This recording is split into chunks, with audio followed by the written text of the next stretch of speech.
Good morning, everyone. I welcome you to this lesson today. Today, we are going to look at computer security or network security. And before we start, let's have a word of prayer.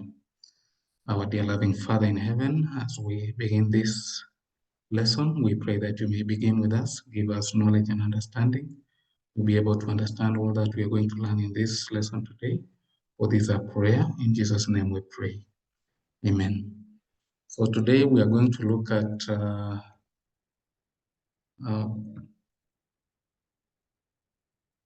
computer network security. And I first want to understand, what does it mean when we say a computer network? So computer networking refers to interconnected computing devices that can exchange data and share resources with one another. These computing devices can be computers or laptops or tablets. Those are what we call the computing devices. So when we talk about computer network, it is that interconnection among these computing devices, which are able to exchange data and share resources with each other. These networked devices use a system of rules, which is known as communication protocols, to transmit information over physical or wireless technologies. Now, we have network elements which make up a network, and these include the following. One, a network should have at least 2 computers.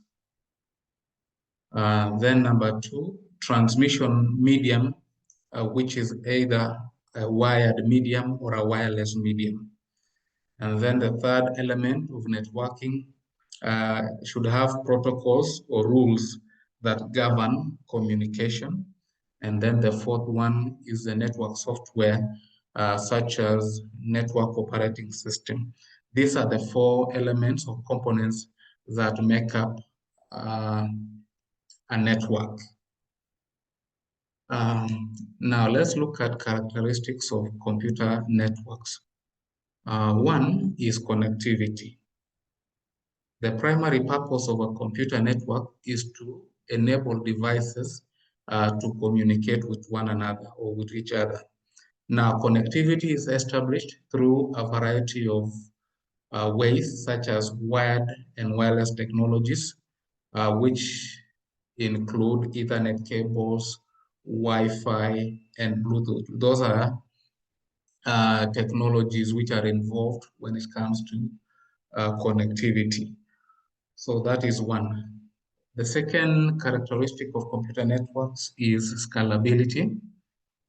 Computer networks must be scalable to accommodate growth and changing needs.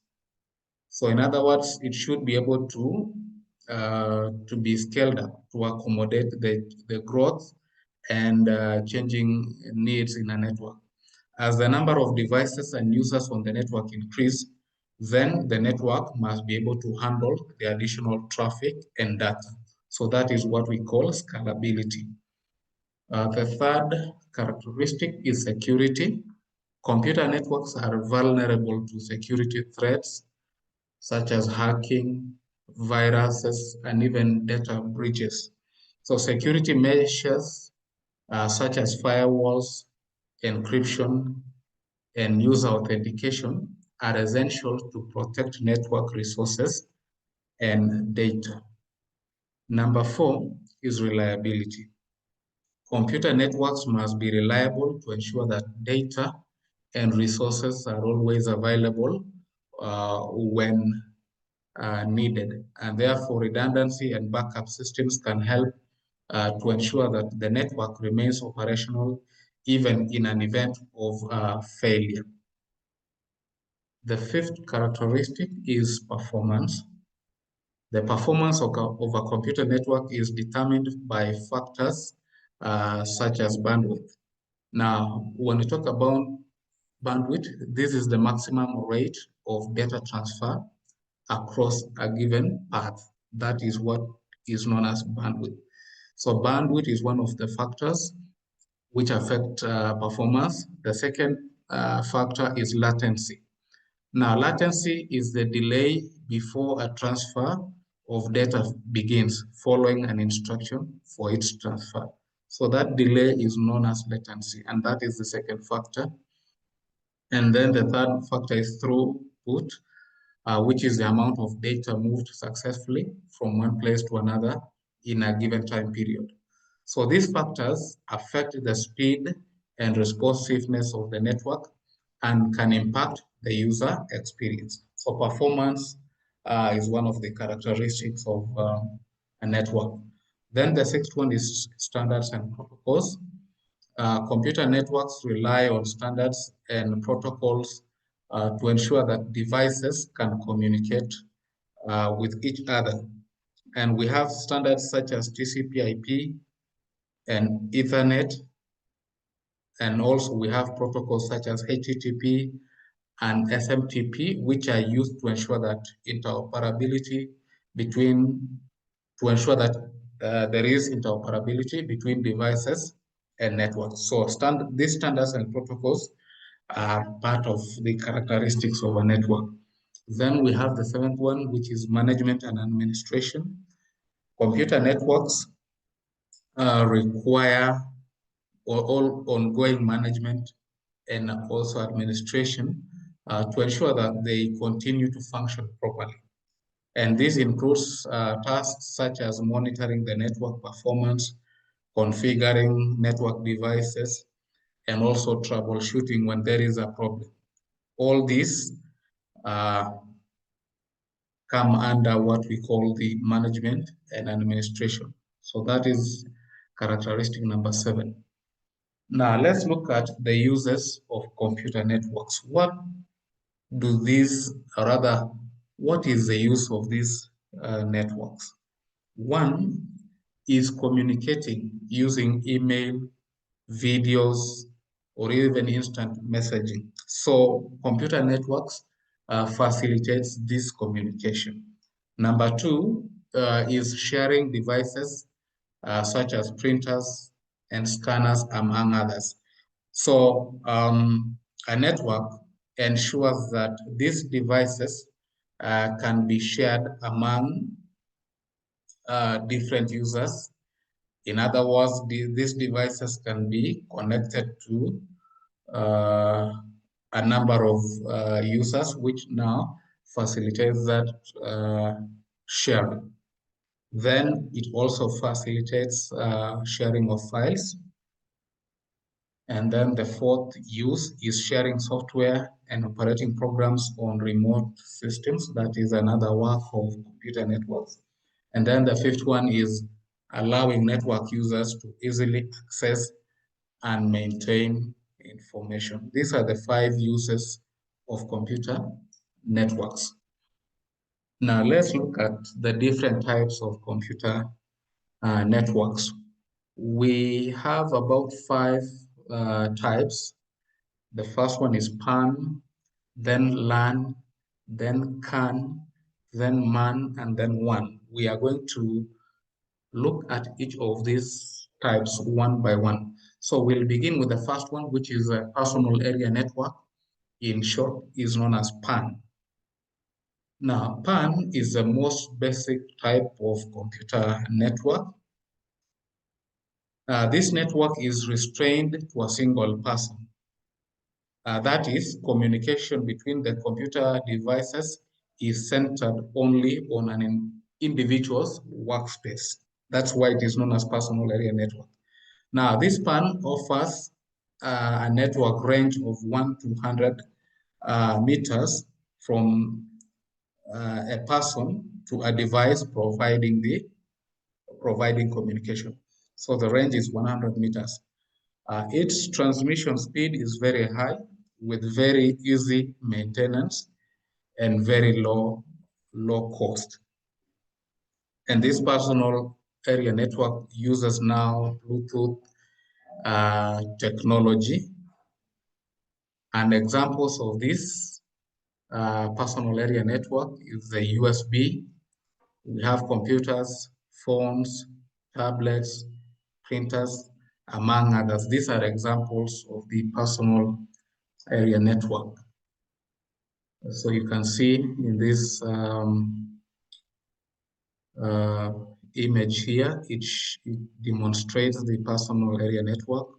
We have a laptop here, and then this network, this one is connected to smartphones, printers, tablets, and even personal digital assistants. So these ones form a personal area network, and we've said the distance or the range is from 1 meter to 100 meters. The second type of network is known as the local area network, and this is the most frequently used network. Now, in this network, a computer network, or rather this one is a computer network that connects computers through a communication path contained within a limited area, that is a local area. And this is where it derives its name, local area network. So this LAN encompasses 2 or more computers connected over a server. And the two most important, the two important technologies involved in this network are the Ethernet and Wi-Fi. The range, it ranges up to 2 kilometers, and the transmission speed is very high, which with easy maintenance and low cost. Now, examples of LAN or local area network is a home, a school, a library, a laboratory, a college, or even an office. So that network within maybe a home or a school or a library or a laboratory comes under this category or this type of local area network. So you can see we have a network server here, and then now this in this server it is connected to different computers or different devices, forming what we call a local area network. These devices can be in offices, it can be in different, it can be computers within a school, within a college, within a home, within an office. It forms a local area network. Then the third type of a network is campus area network. This one is bigger than the local area network, but it is smaller than the metropolitan area network.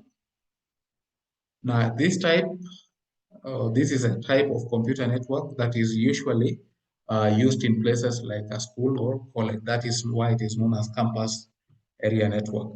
This network covers a limited geographical area.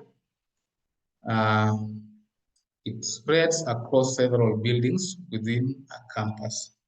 And mainly, it uses Ethernet technology with a range of 1 kilometer to 5 kilometers. So campuses mostly cover a distance, such a small distance, and that's why we've said it is used in schools or colleges or campuses. And it has this range between 1 to 5 kilometers. The transmission speed is very high with a moderate maintenance cost, and also, the moderate maintenance cost. And examples of campus area networks cover schools, colleges, or even buildings which form some kind of a campus. That is the third network. Then so you can see this illustration here. We have the CAN in the middle, and then we have different buildings which are within the same network. So these are buildings within a campus. And this is an illustration of a campus area network. The fourth type of a network is a metropolitan area network. This one is larger than the local area network, but then smaller than a wide area network. This is a type of computer network that connects computers over a geographical distance through a shared communication path over a city, a town, or even a metropolitan area. That's why it is called metropolitan area network, because it passes through a city, or a town, or a metropolitan area. This network mainly uses FDDI, CDDI, and ATM as a technology with a range of 5 kilometers to 50 kilometers, which suits an urban setup like a city, a town, or even a metropolitan area. Now, the transmission speed is average, and it is difficult to maintain, and it comes with a high cost. So the cost of maintaining this metropolitan area network is higher compared to the other networks that we have already looked at. Now, examples of metropolitan area network include examples such as towns, cities, a single large city, or even a large area within multiple buildings. These are examples of metropolitan area network. So you can see this illustration here. This is a metropolitan area network which is connected to several buildings. We have a college campus block. We have office buildings. We have residential area. We have government buildings. So these are buildings which are always found within a town or a city. And it is a good example of a metropolitan area network. The fifth network is the wide area network. This one is a type of computer network that connects computers over a large geographical distance through a shared communication path. It is not restrained to a single location, but it extends over many locations. That is why it is known as wide area network. This one can also be defined as a group of local area networks that communicate with each other with a range above 50 kilometers. We saw that for the metropolitan area network, it was having a range of between 5 to 50 kilometers. But now the wide area network covers a range that is above 50 kilometers. So in this wide area network, a list line or dial-up technology is used.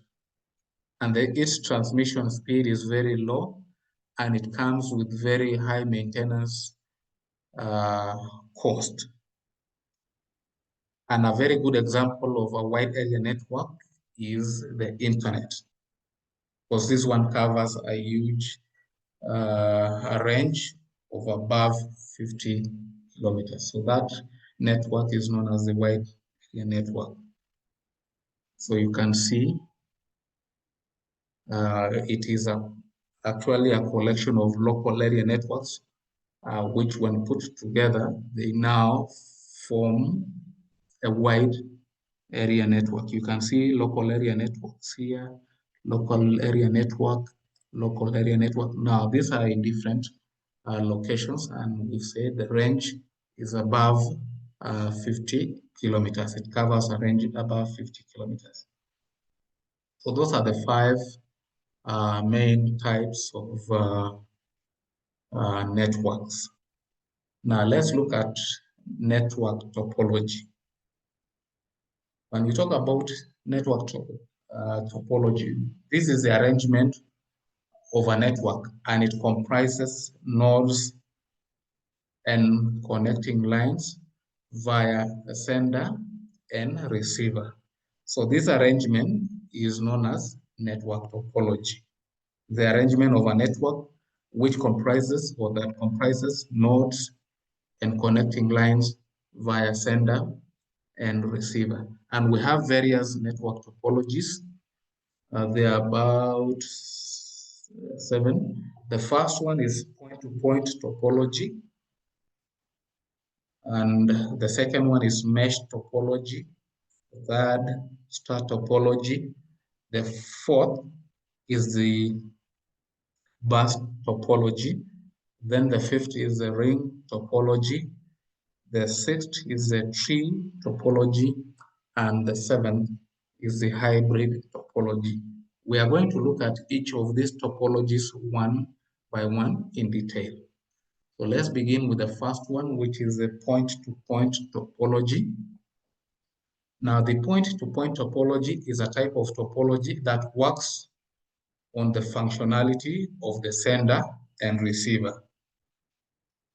It is the smallest, or rather the simplest communication between two nodes, in which one is the sender and the other one is the receiver. So this point-to-point provides a high bandwidth, and we can see this illustration of point-to-point. Remember, we've said we have two nodes here. The receiver node, we have X here, we have Y on the other side. So we have the transmission from one node, and the other node is receiving. And that's why we call it point-to-point, from point X to point Y, from point Y again to point X. That is an illustration of the point-to-point topology. The second topology is known as mesh topology. In a mesh topology, every device is connected to another device via a particular channel. And the protocols used here are the AHCP and also DHCP. These are the protocols which are used in mesh topology. And you can see this demonstration or illustration of the mesh topology. We have a number of nodes which are interconnected.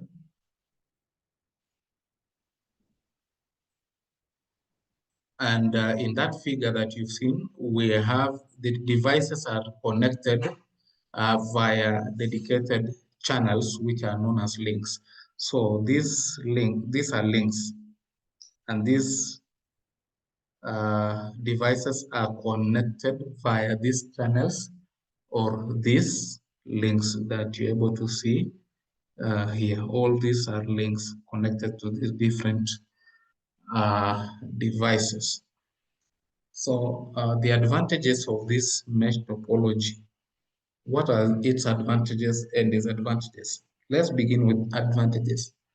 One of the advantages of this mesh topology, communication is very fast between the nodes. Okay, these are the nodes, or these are devices which we are also calling nodes. So communication is faster. The second one, it is a very robust technology.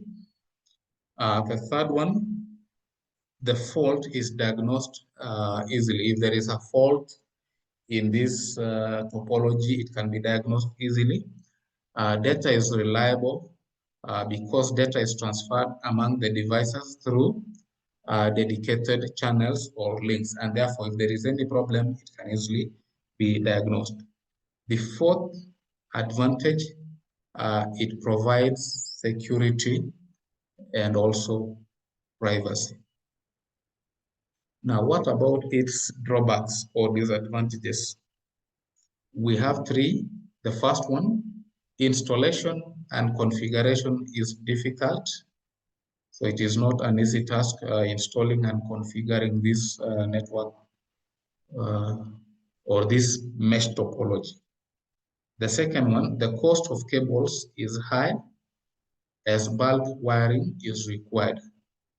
And therefore, this type of topology is only suitable for less number of devices. But when you have a bigger number of devices, then the cost is high.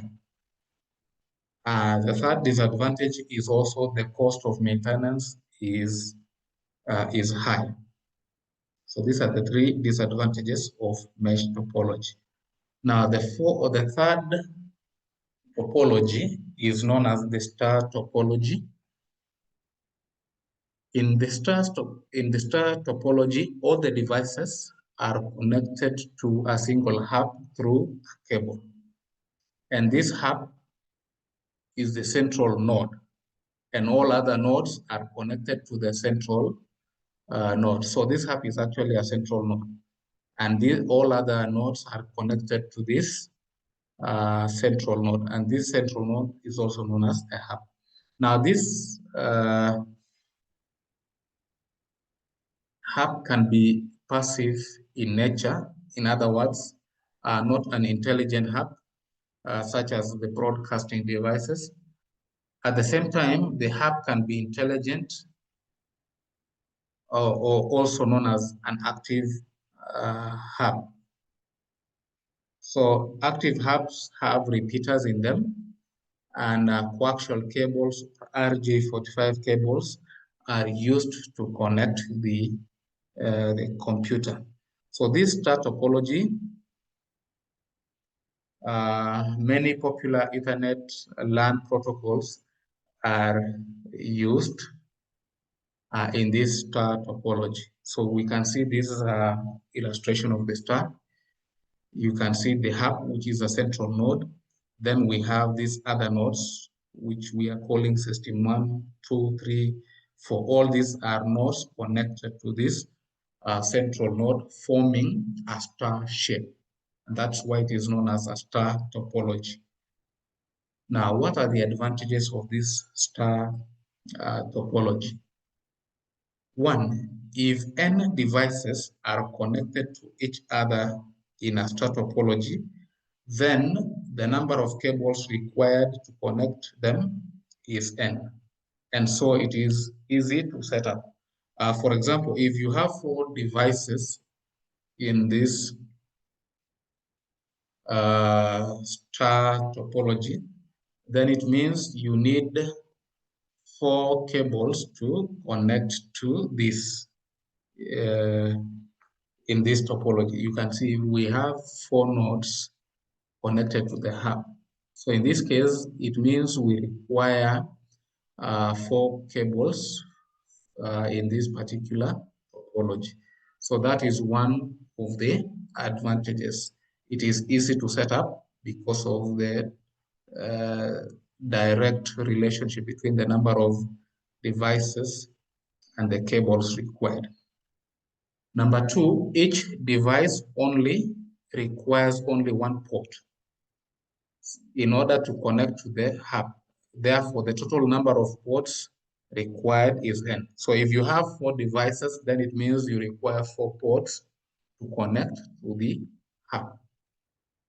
The third advantage, it is robust. If one link fails, only that link is affected. So in other words, the other 3 links will still function. So it is a robust type of topology or topology. The fourth advantage, it is easy to identify a fault and also isolate that fault in this topology. And then the fifth advantage, it is cost effective as it uses inexpensive coaxial cables. Those are the advantages of the star topology. The disadvantages, one, if the concentrator or the hub on which the whole topology relies fails, then the whole system will crash down. The second disadvantage, the cost of installation is high. And the third one, performance is based on the single concentrator, i.e. the hub. So it only performance is based on that hub. And remember, we said if the hub fails, then the whole system crashes down. These are the three disadvantages of the star topology. The fourth topology is known as the bus topology. And the bus topology is a network type in which every computer and network device is connected to a single cable. So this topology is actually bidirectional. So it is a multi-point connection and non-robust topology because if the backbone fails, then the topology fails. So you can see we have different nodes here, and we also have the backbone coaxial cables, and it is a multi-point connection. You can see we have terminator here, and we have the other one on the other side. So it is a bidirectional. In other words, communication can move in two directions. So we have said that every computer and network device is connected to a single cable. So you can see all these devices are connected to this backbone coaxial cable. And we have different devices which are represented here by nodes. We have node 1, 2, 3, and 4, which are actually computer devices. Now, what are the advantages of this bus topology? Again, if you have n devices, if n devices are connected to each other in a bus topology, then the number of cables required to connect them is 1. And this cable is known as backbone cable. And n drop lines are required. These are the drop lines which are connected to the coaxial cable or the backbone cable. This is a drop line, this is a drop line, this is a drop line, which connect to the backbone cable. So that is advantage number 1. Each device is connected to the bus through the backbone cable. The second one, coaxial or twisted pair cables are mainly used in bus-based networks that support up to 10 Mbps. And then the third one, the cost of the cable is less compared to other technologies, but it is used to build small networks. And then the fourth one, bus topology is familiar technology as installation and troubleshooting techniques are well known. So that is an advantage. And then the fifth one, the CSMA is the most common method for this type of technology. So these are the 5 advantages. The disadvantages. Number 1, a bus topology is quite simpler, but still it requires a lot of cabling. The second one, if the common cable fails, then the whole system will crash down. You saw that in this topology, we have what we call the backbone cable. So if that backbone cable fails, then the entire system will crash down. The third disadvantage, if the network traffic is heavy, it increases collisions in the network. So to avoid this, various protocols are used in order to avoid collisions that may arise because of network traffic or heavy traffic.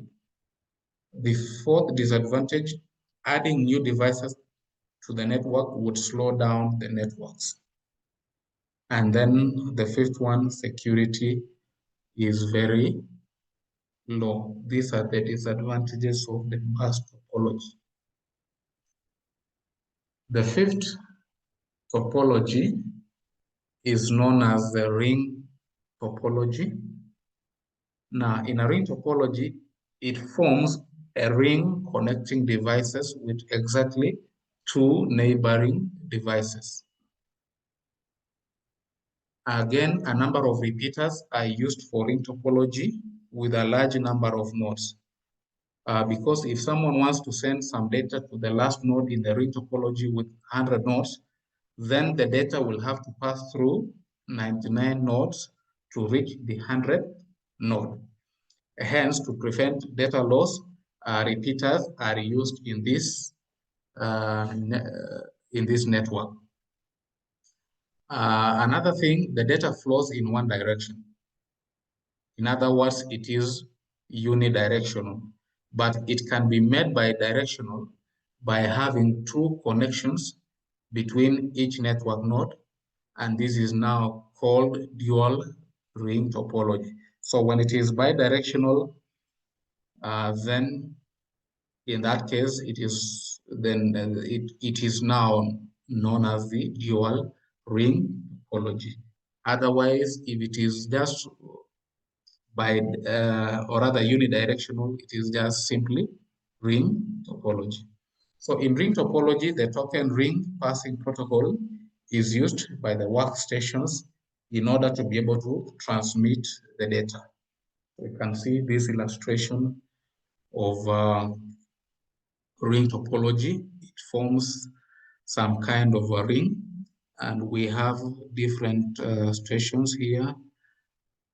And these stations are having terminators or repeaters, which we have already talked about. And it also has the drop lines, which connect to the terminators or repeaters. Okay, so we've said it forms a ring connecting devices with exactly two neighboring devices. So this is the ring topology. Now, the most common access method of ring topology is token passing. And token passing is a network access method in which a token is passed from one node to another node. And we also have the token, which is a frame that circulates around the network. So this is the common access method for the ring topology. It uses the token passing as the access method. So we have operations of the ring topology.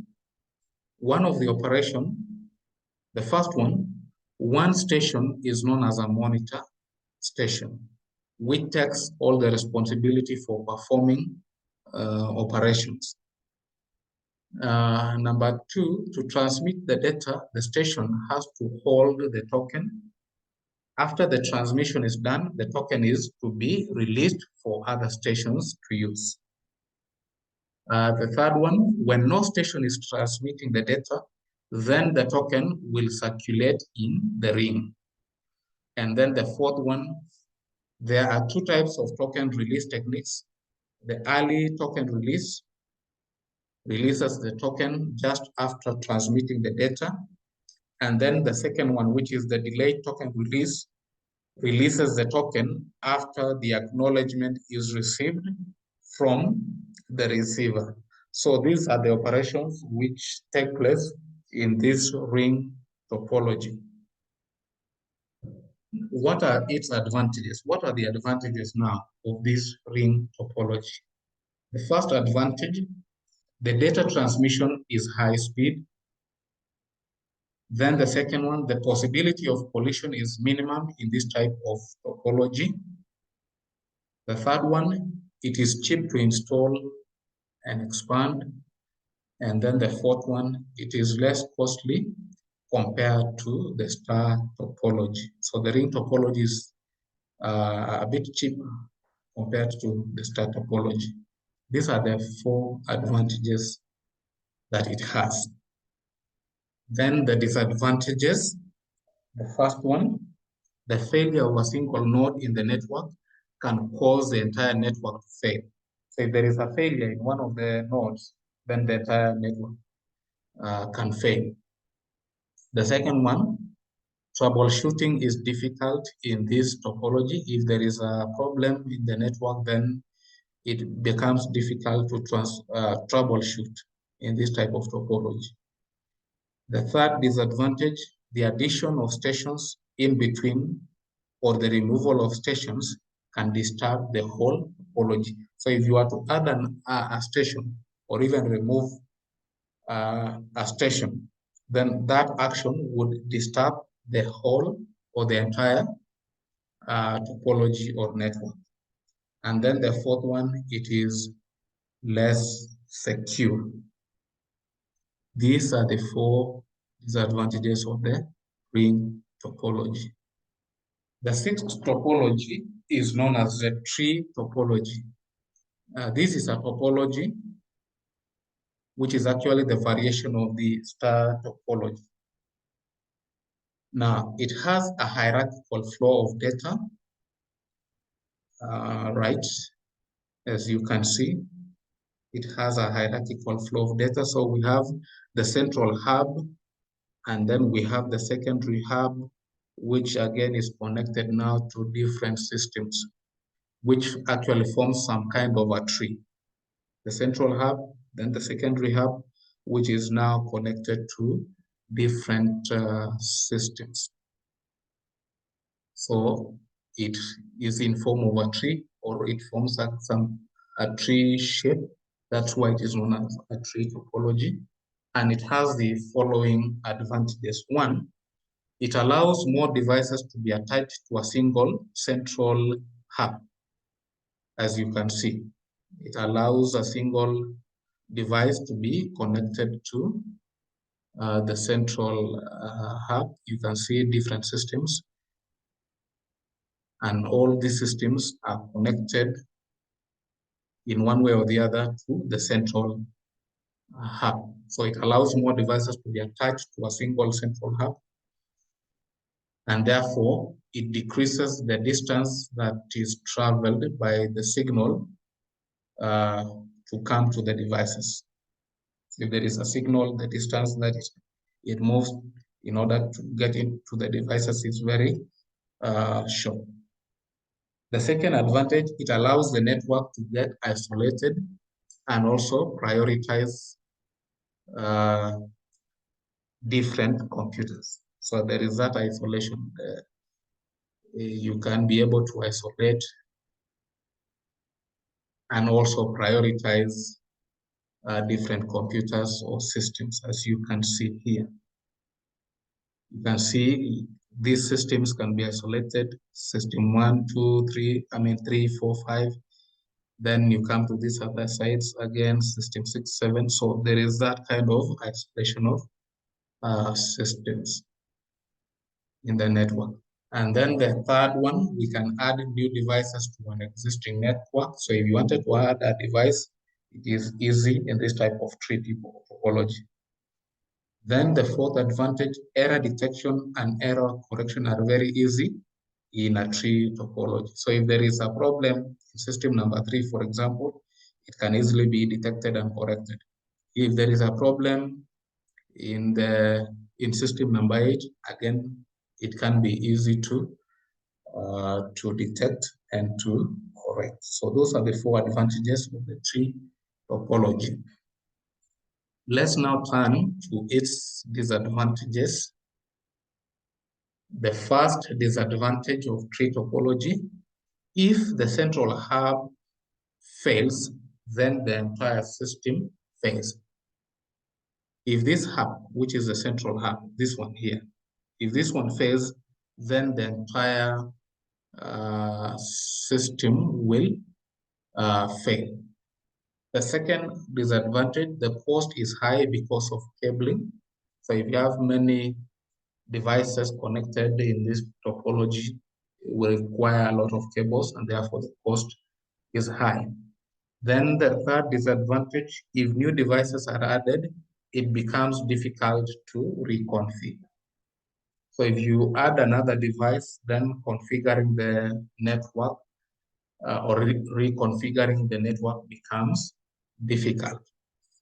So these are the three disadvantages of tree topology.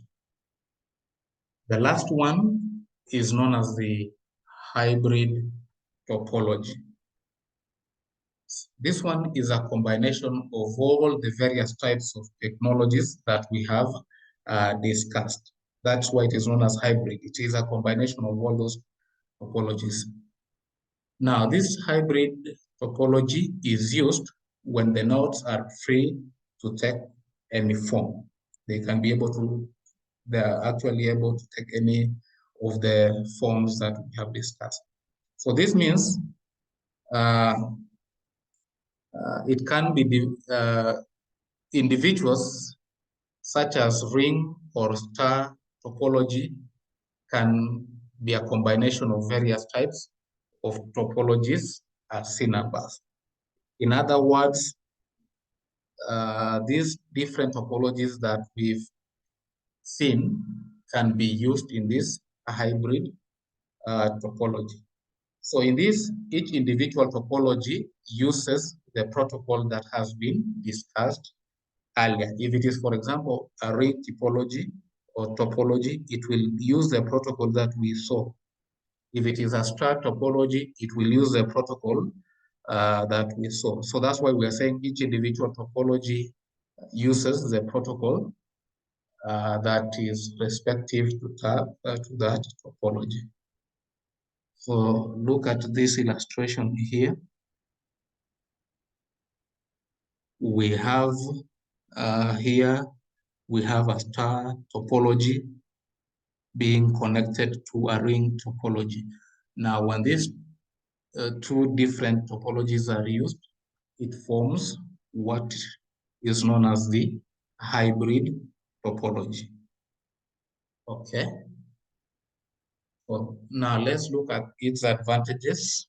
The first advantage of hybrid topology, it is very flexible, and you've seen different topologies can be linked up in this kind of topology to form a hybrid topology. So it is actually flexible.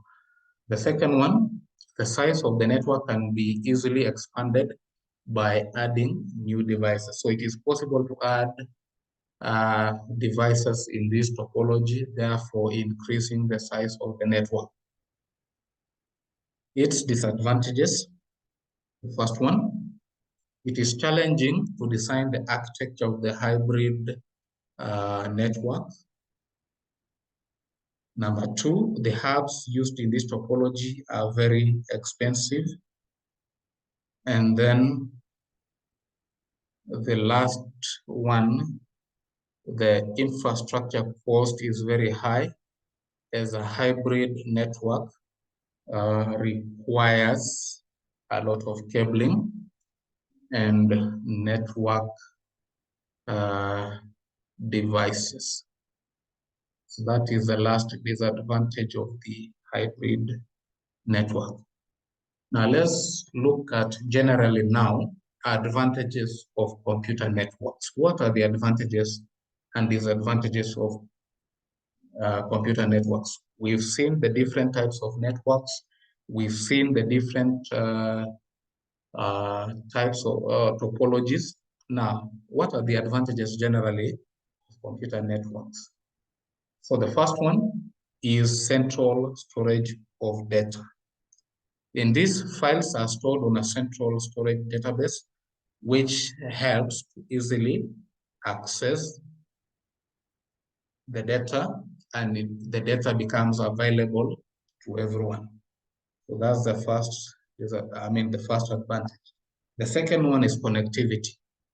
A single connection can be routed to connect to multiple computing devices. As we've seen, multiple devices can be connected in a network.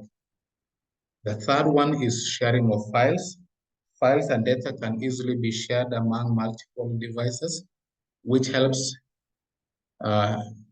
in easy communication, especially in an organization. So there is that sharing of files. The fourth one is security through authorization. Computer networking provides additional security and protection of information in the system.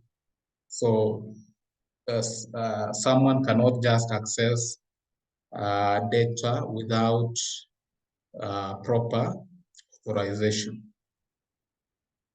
Those are the four advantages of computer networks. The fifth, now let's look rather at disadvantages, the disadvantages of computer network. The first one is virus and malware. A virus is a program that can infect other programs in the system by modifying them.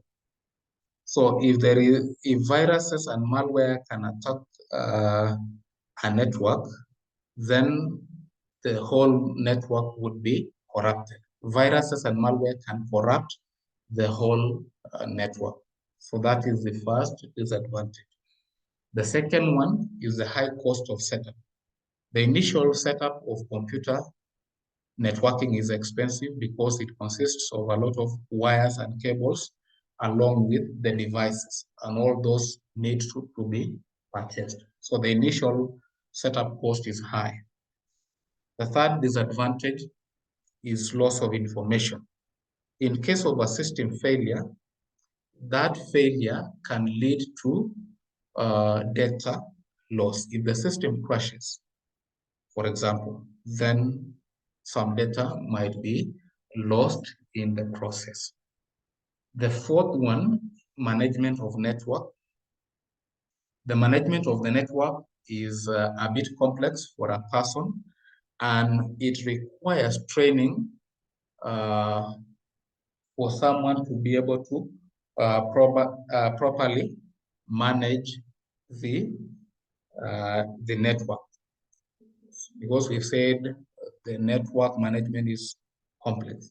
Therefore, the person who does that requires proper training. So that is the fourth disadvantage of the network.